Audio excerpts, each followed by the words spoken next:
Continuando con el tema, la sentencia switch. Ya hemos visto hasta ahora el if-else, que era una sentencia que evaluaba una expresión de tipo lógica, es decir, que esperaba un resultado verdadero o falso. Ahora, esta nueva sentencia switch, a diferencia de un if-else, lo que evalúa no es una expresión de tipo lógico booleana. Lo que evalúa un switch es una expresión, pero está esperando un valor, un resultado en concreto.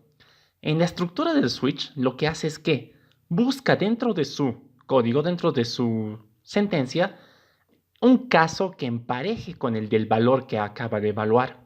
Esa es la mayor diferencia. Utilizas un switch cuando sabes de antemano qué valores puede tener tu expresión. Esto lo vamos a ver y se va a entender mejor cuando hagamos el ejemplo o adaptemos el ejemplo. Conceptualmente hablando, el switch va comparando el valor de la expresión con todos los valores definidos dentro de sus casos. Si el emparejamiento resulta exitoso, entonces se ejecuta el bloque de instrucciones correspondientes a ese caso.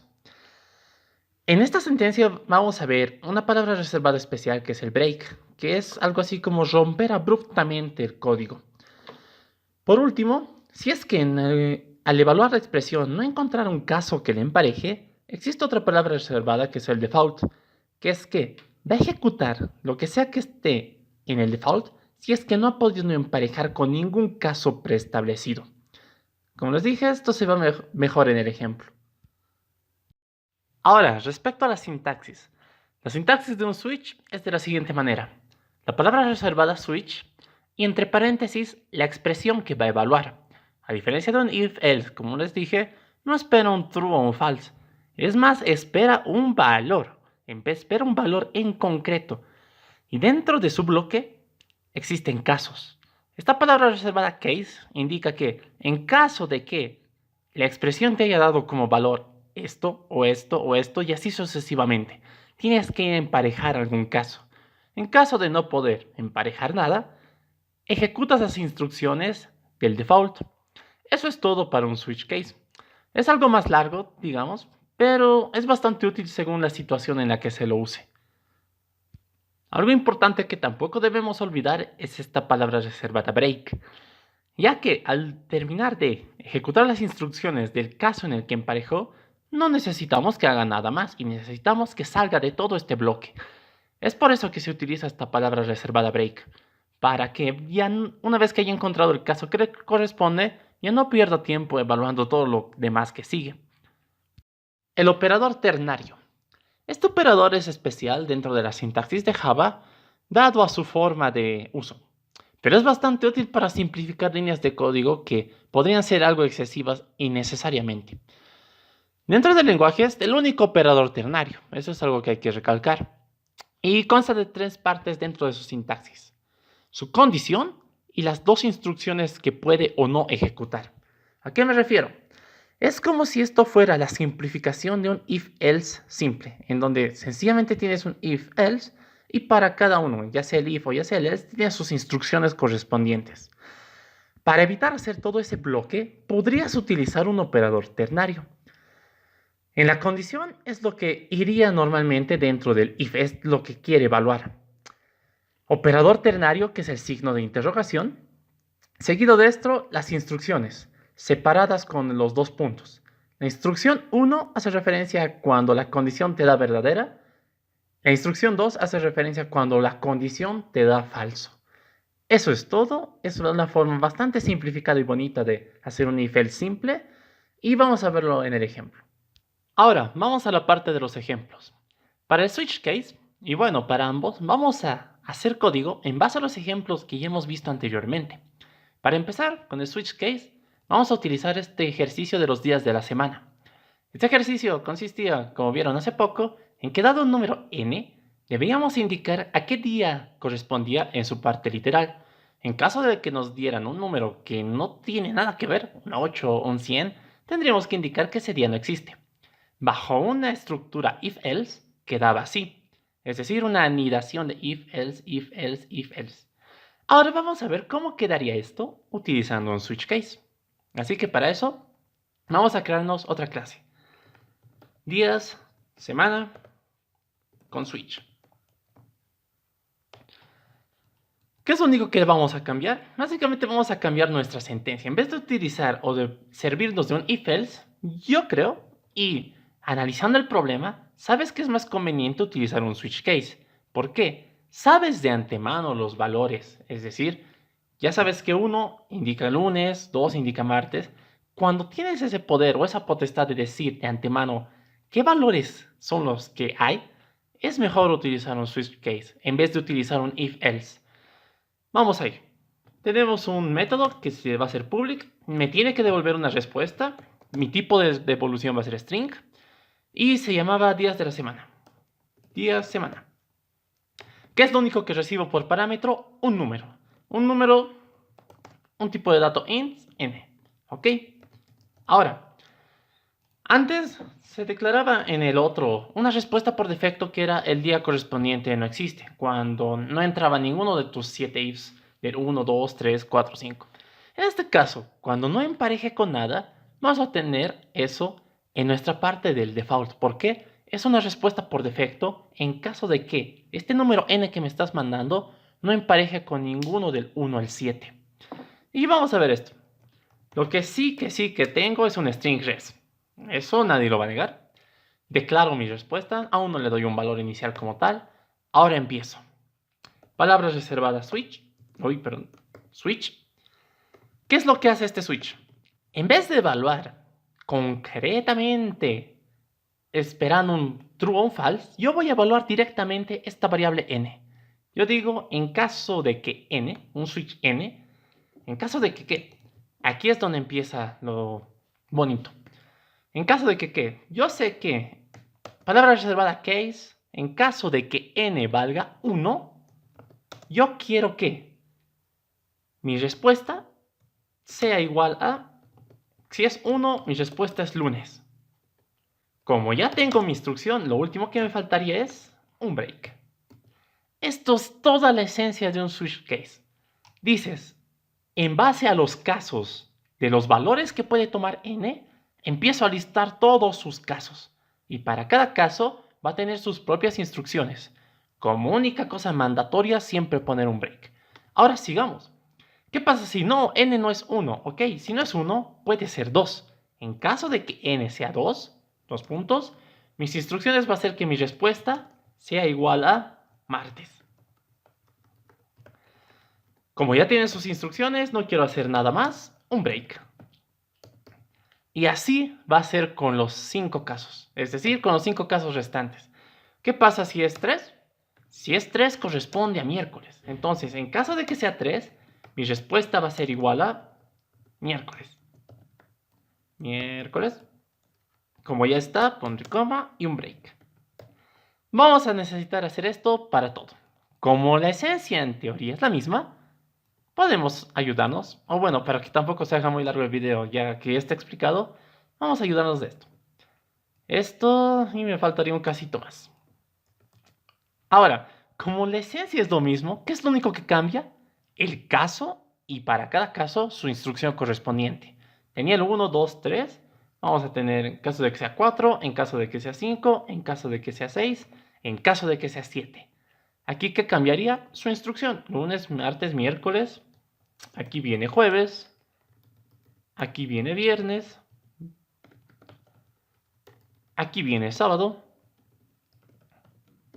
Y aquí viene domingo. Ya está. Ahora, ya tengo los casos posibles que son del 1 al 7. ¿Qué pasa si este n es un número que está totalmente disparado? En este caso necesitamos usar lo que les decía. Palabra reservada default. Ay, perdón. Default. ¿Qué es lo que hace esto? Cuando n no puede emparejar con ninguno de los casos listados, en este caso del 1 al 7, yo digo, por defecto, cuando no emparejes con nadie, quiero que la respuesta sea... ¿Qué cosa? El número indicado no corresponde a ningún día. El número indicado no corresponde a nada. Ya está. A diferencia de todos los otros casos, no es necesario poner un break en un default, ya que al ser una parte o un caso mandatorio, sabe que al ejecutarlo ya no tiene que hacer nada más. Así que aquí no es necesario poner explícitamente un break para romper el código. Sí van a ver que algunos lo ponen para mantener la estética y la esencia de switch case, pero como es un caso mandatorio no es muy necesario. Una vez terminado todo esto, solo nos quedaría hacer algo, que es retornar nuestra respuesta. Return res. Y mandar a compilar. La clase ha compilado, no hay errores de sintaxis. Una vez compilado, hagamos la prueba. ¿Cómo es que ahora funciona con esta nueva técnica del switch case? Vamos, nos creamos un objeto y le decimos al objeto. Digamos, yo quiero saber a qué día corresponde 5. ¿Qué debería decirme? Viernes. ¿Ok? Hasta aquí está todo bien. Y debería dar con cualquier caso. Si le pongo 1, me dice lunes. ¿Qué pasa cuando le doy casos raros o cosas muy raras? Por ejemplo, 90. El número indicado no corresponde a nada. Esta es la sutil diferencia. Este es un caso, es un ejemplo muy bonito en donde puedes utilizar el switch. Porque bajo la esencia del programa, del problema, es más indicado que utilizar un if-else. Al final sí puedes resolverlo con cualquiera. Pero ya en la parte aplicativa, por esencia, el switch case es más adecuado que un if-else. El if-else es más para cuando dependes sí o sí de un true o de un false. En este caso, como sabes valores de antemano, es más cómodo utilizar un switch case. Ahora vamos a ir a ver el otro ejemplo. Ahora, para el ejemplo del operador ternario, vamos a utilizar o modificar el código que habíamos hecho anteriormente para el if-else del órgano electoral plurinacional. ¿En qué sentido? Vamos a crearnos otra nueva clase como una propuesta utilizando operador ternario para hacer esto. En este caso, ¿qué es lo que hacíamos? En base a la edad de la persona, podíamos indicarle si estaba habilitado o no estaba habilitado para votar. Ahora, ¿puedes hacer esto en un operador ternario? Sí, sí se puede. Y es lo que vamos a hacer ahora. Ya que vamos a utilizar básicamente lo mismo, vamos a copiar esto y nos vamos a crear una nueva clase. Un órgano electoral plurinacional 2. O podemos ponerle ternario. Entramos y copiamos nuestro código. Esto solamente es para que vean la parte del ejemplo, su sintaxis o cómo transformar ese if-else con un operador ternario. Para que esto se distinga, pues el ternario y ya. Sabemos que, en base a la pregunta, si me dijera que sí, mi respuesta sería que sí está habilitado. Si me dijera que no, mi respuesta sería no está habilitado. Ahora, en ambas respuestas, sí o sí tengo que utilizar el nombre de la persona. Podemos ir mejorando esto para que se haga un poquito más corto. Entonces, como sé que mi respuesta sí o sí siempre va a tener el nombre de la persona, puedo decir que, en vez de declararlo tal como está, podemos decir que mi respuesta va a empezar ¿con qué? Va a empezar con el nombre de la persona. Ok, ¿por qué lo puse aquí abajo? Porque el nombre de la persona es algo que pido aquí y una vez que lo pedí, recién puedo utilizarlo. Si esto se mantendría ahí arriba, no daría porque no va a encontrar esto. Esto existe abajo, no antes. Ahora seguimos. Como sé que siempre empieza ahí, ya me he ahorrado esta porción de código. Así que esto no es necesario, esto no es necesario. Pero ¿cómo hago que sepa que yo quiero adjuntar está habilitado o no está habilitado a lo que yo ya tengo en mi variable respuesta? Eso es simple. Lo único que haces es decir, mi variable respuesta, quiero que ahora quiero que ahora guarde lo que ya haya en esa variable y recién lo concatenas. Es la única diferencia que existe. Cuando quieres actualizar un valor sobre la misma variable, es lo que tienes que hacer. Pues esto se puede leer como mi variable respuesta, quiero que ahora sea igual o quiero que ahora guarde lo que ya haya en esa variable más o concatenado con esta nueva cosa. Eso es todo. Pero ahora vamos a lo que nos interesa, que era el operador ternario. ¿Cómo voy a simplificar mi operador ternario? El operador ternario en su sintaxis es condición, símbolo de interrogación, que es el operador ternario, instrucciones para el true, instrucciones para el false, divididas o separadas con 2 puntos. ¿Cómo hago eso y demás? Para lo que te sirve el operador ternario es para decidir qué instrucciones son las que se ejecutan. En este caso, entonces, yo digo, tengo que darle un valor a mi variable respuesta. Entonces, ¿qué es lo que yo puedo hacer? Yo voy a decir res va a ser igual a qué. Y aquí es donde utilizo mi operador ternario. En vez de utilizar todo esto, digo, empiezo. Primero es la condición. Mi condición es esta. Edad de la persona es mayor o igual a 18. Símbolo de interrogación, que es el operador ternario. Luego de esto, las instrucciones. Para el true es esto. Que res va a ser igual a lo que ya hay ahí, más está habilitado. Ok. Separado por 2 puntos, vienen las instrucciones para cuando te da falso. ¿Cuáles son las instrucciones para ahí? Son las de aquí abajo. Que sea igual a lo que ya hay ahí, que es el nombre, más no está habilitado. Y aquí recién va el punto y coma. Esto sería lo que, bueno, para que se vea un poco, porque creo que está un poco desfasado. Vamos a ponerlo en 30. Quedaría así la sintaxis. Quiero darle un valor a mi variable res, donde utilizo el operador ternario. El operador ternario me da una respuesta. En base a esta pregunta, que era antiguamente la de mi if, digo, si la edad de la persona es mayor o igual a 18, quiero que hagas esto. Esta instrucción, que es actualizar tu variable res, aumentándolo está habilitado.